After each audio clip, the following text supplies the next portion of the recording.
All right. Hello, everyone.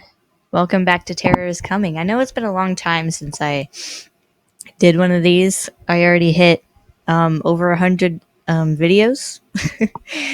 um, I thought I might actually do something a little longer because last time it was like, what, a minute long? I would check right now, but that's just, yeah. But yeah, I was thinking maybe I'd do a little bit more than just what I did last time. That was just a little bit of snippet of it. I like this story. I worked really hard on it.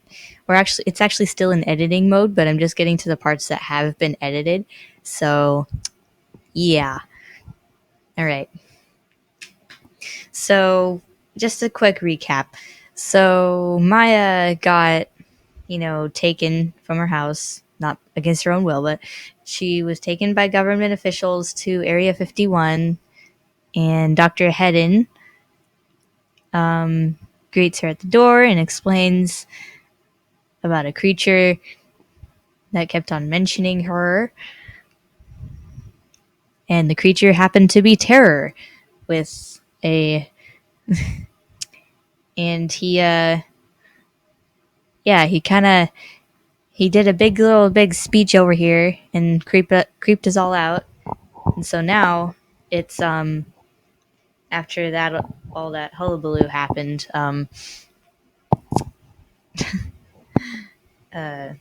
it's the night of that day. So if that makes sense. Okay, enough dilly dallying. Let's get to the story. That night, Dr. Hedden shows Maya into a room that looks like a modern hotel room. This is where you'll be staying tonight. All right. By the way, you'll be due for questioning tomorrow afternoon. Cool. Dr. Hedden smiles and sits on the bed with Maya. You know, you're a good kid, Maya. You really think so? Of course. You remind me of my own daughter, but now I can't reach her due to this job. I don't want to see you hurt, okay? Dr. Hedden pats Maya on the back and heads out the door. Good night, Maya. Good night, Doctor. Dr. Hedden smiles and gently closes the door.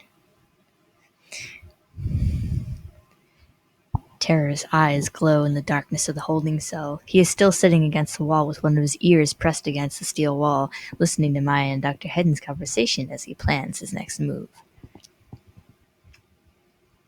Ah, so she'll be due for questioning tomorrow? Interesting. I guess I haven't given them what they wanted. It also seems like that incompetent doctor is taking a peculiar liking to her.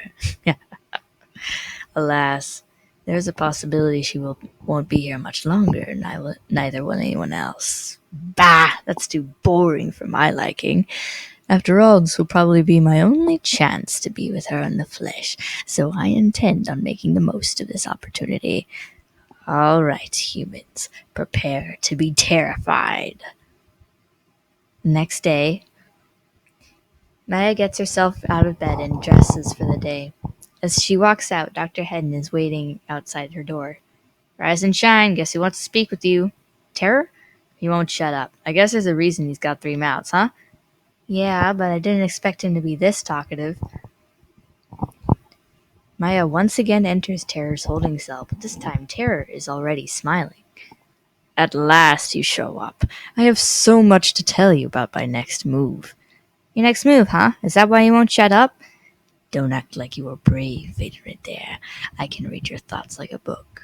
I know you're scared. You're always scared of something. Grins.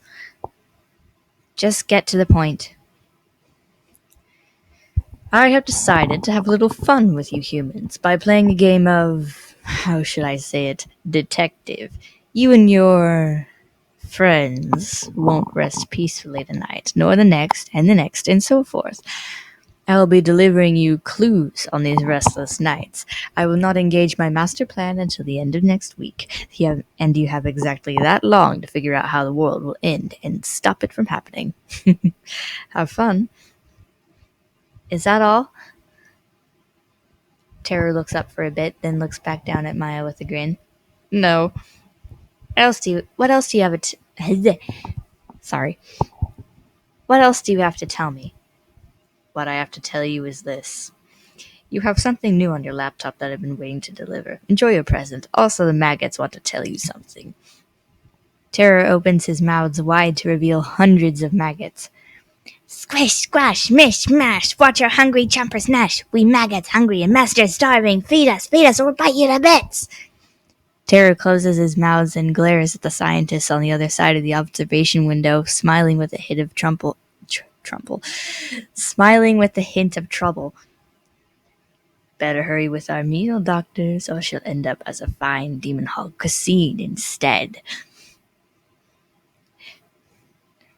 Terror whisks Maya off the ground and holds her by her feet. Terror smiles to show his giant blood-stained teeth in Maya's face, drooling with the anticipation of a meal. Just because you're my creator doesn't mean I can't take a couple limbs off. Doctor heading to an Area 51 trooper. Get some sort of meat. I don't care if it's alive or dead. We need something fast. Troopers rush around the facility trying to complete the task at hand. Eventually, the troopers shove a live cow into the cell. Terror tosses Maya aside as his maggots slither from inside his drooling, gaping mouths to attempt the first bite of the cow. Terror's eyes are swirling colors, reflecting his satisfaction, and his hands were in a semi-striking position. Finally, a meal at last. Maya shuts her eyes and covers her ears as Terror mangles the cow between his claws and the bloody meat strings and eats them with a carnivorous, insatiable delight. The scientists above him are disgusted and afraid of the scene below. Even the troopers are stricken by such a horrible delight in devouring such an innocent creature. As Terror becomes engrossed in his meal, troopers entered the cell and picked Maya up, rushing her away from the bloody mess. Maya gets back on her feet, and Dr. Hedden meets her in the hallway as she walks back to her room. What is that thing? He tore up that cow in less than a minute. When he's hungry, he stops caring about anything, gorges himself on the closest target. Is your back okay? Terror tossed you to the wall quite hard. Yeah, it just knocked the wind out of me. You get some rest while we discuss the severity of this matter. Okay, so we've come to a picture. Hold on. What? Oh no, I didn't want to open Minecraft. Okay. Whoa, behind the scenes. I wasn't prepared for this. This is what I get, I guess. Okay, so... Pachow. This is the picture for that scene. Beautiful, isn't it? Yeah, it's kind of... So I'm just... Hold on. I'm going to check... Is my mouse still here? Mouse is still here. Okay. Just going to check how long it's been. 8 minutes. You know, let's go another. I hope you guys don't hate me for that. I like reading this story. It's cool. Okay. The scientists are sitting at a large meeting table. We cannot hold this foul beast any longer. Considering what he did to that cow, he could kill us all. As soon as we get done questioning the both of them, we will see if he really will do so. I agree with Dr. Hedden. We need to know more about his behavior if we want to determine his next move. Terror has proven to be quite an intelligent creature. He could fool us into doing something horrid on his behalf, such as what happened to the cow. We were forced to give him what he wanted in order to save Maya's life. You do have a point there. Exactly. We can't afford to hold him here. If we were to free him, he would end the world, just like he keeps on taunting us about. It is seeming like everything is coming down to the questioning. There's just so much we don't know. And so much that they know. Quite right. We will continue this discussion after the questions have been answered. Meeting adjourned. We have come to another picture. These are 3 of the humans in the story here, just for... You can, if you guys want to draw Dr. Pontiff, I don't care. Honestly, I'm just thinking she might have some glasses or something. So, yeah. Dr. Hedden opens the door to Maya's room to find Maya laying sleepily on her bed. Are you ready for questioning? Yes, I believe so. Dr. Hedden pulls out a notepad and pencil. All right, let us begin. No voice impressions for this because it doesn't need it. Question. How does Terror behave? Answer. Terror's behavior is unpredictable, but right now he seems pretty cunning and slightly stuck up. He doesn't like going the easy way out, and he often tells very little about himself. What can you tell us about him that will be useful? Terror hates love, and that's a backstory thing. And bleh, I messed that up. Terror hates love. That's a backstory thing. And is deathly allergic to chlorophyll. To keep him stable, feed him as little as possible to keep his energy down. Also watch out for any bugs in the facility, for they may be working for Terror as his quote-unquote ears. Is it safe for anyone else to go into the cell with him rather than yourself? No! That is extremely dangerous and could give him a huge advantage against us. How would that work? Terror has the ability to possess people and completely change everything about them. Their appearance, how they act, their habits, everything. How can we prevent everyone from going in his cell? We would have to have everyone... I keep on messing that word up. We would have to have everyone wear some sort of protection over their eyes to prevent hypnotism. And when I say everyone, I mean everyone. Hypnotism? Terror changes the color of his eyes repeatedly to hypnotize someone who doesn't have eye protection. That's how he gets away with everything. Dr. Hedden jots down a couple more notes and looks back up at Maya. Thank you for your time, Maya. Is your back any better? Yeah, it's fine. Good. Come out when you desire. Mm-hmm. Dr. Hedden heads out the door.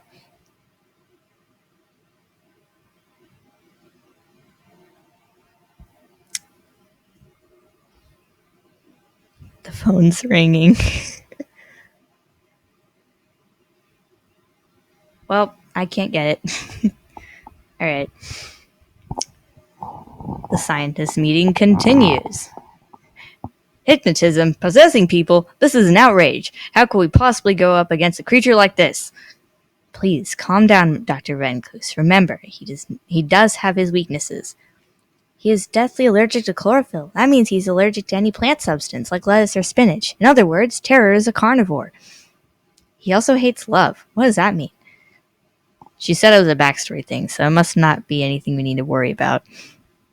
What are we going to do about the eye protection? Sunglasses or visors should do the trick. The darkened lenses should be able to throw off the color patterns his eyes make, by what we've seen from the cow incident. I'll get to it when the meeting's over. Visors sound like a good idea to me. Wait, what about the bugs? Didn't she say something about those things being Terror's henchmen? Everyone looks around frantically. Dr. Hedden peers under the table and squashes an earwig. Got one! There's a spider up here! The spider tries to crawl away, but Professor Ewan slaps it. Got another one! I knew it! Everyone freezes as a terrible moaning sound is heard from a couple rooms away. Let's see if this works. Ah! There. That probably didn't sound very nice. Alright. Trying to focus. Okay. Looks like those bugs are more than just his henchmen. They're a part of him. Looks like we'll be needing some answers from the big man himself. Dr. Hedden arrives at the observation window to find Terror clasping his ears as if someone were trying to make him deaf. Arrgh! You have no idea how much that hurt them. Who, the bugs? The bugs we just squashed a couple minutes ago? No, you idiot! The earwigs inside my ears are screaming! Hold on 1 second. Shut up! All of you! I'll crush your exoskeletons to a powder! Terror unclasps his ears, listening, then let out a frustrated sigh. What do you want, human?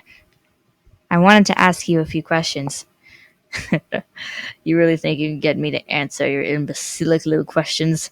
Ah, that's a surprise. Terror once again leans against the cell wall. Do you have a family?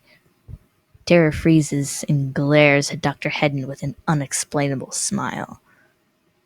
A family? Yes, people you're related to. I know what a family is, I'm not dumb. Do you have one? Answer me, Terror. Do not speak to me of my relations! Terror pulls Dr. Hedden up towards the window and presses his face close to Hedden's. Terror's eyes have gone from red and black thin pupils to blue and white small pupils, and is only using his middle mouth to speak. Hear me now, Dr. Joan Lechman Hedden. I do not like how you are playing your little games with me, for you're getting into a very touchy subject for me. In fact, you mentioned it on purpose, didn't you? It was the one thing you didn't write down, the one thing you hushed up about, the fact that I loathe my own family and people just so you can be the big man of the show, so you can put someone greater than you, so you can put down someone greater than you to put you and you alone up on the top of the food chain. Dr. Hedden is frozen in immense shock and fear, and Terror's eyes begin to change colors. Come into the cell, Joan. Then we can have this wonderful conversation in peace. Dr. Hedden, under Terror's hypnosis, walks to his cell door, opened it, and closes it behind him as he goes inside. Terror's eyes had stopped changing colors, and he had on the most frightening grin. That's a good doctor. Dr. Hedden snaps out of his trance and gathers his bearings. Oh, no. Oh, yes! Now, I'm very sorry, but I'm gonna have to leave you guys hanging. I know. Climactic, ain't it? Let's see. There's the picture. Yeah, it's pretty creepy, isn't it? Well, yeah, that's gonna be it for Terror is Coming right now. Just so, hold on. Gonna check the time again. Ooh, that's a good size video. Okay, so yeah, that's gonna be it for this time. If you guys want to see more of Terror is Coming, please, pretty please, let me know, because I'm not getting any of these kind of comments here. So, yeah. Also, I've got like a ton of other stories on here that I'm just waiting to show to you guys, but I need to put them into a comic and all that stuff. If you want to support me, then please go ahead and subscribe. That'd be wonderful. Okay. Right. I can't end the video. Okay, gotta go fast. Bye.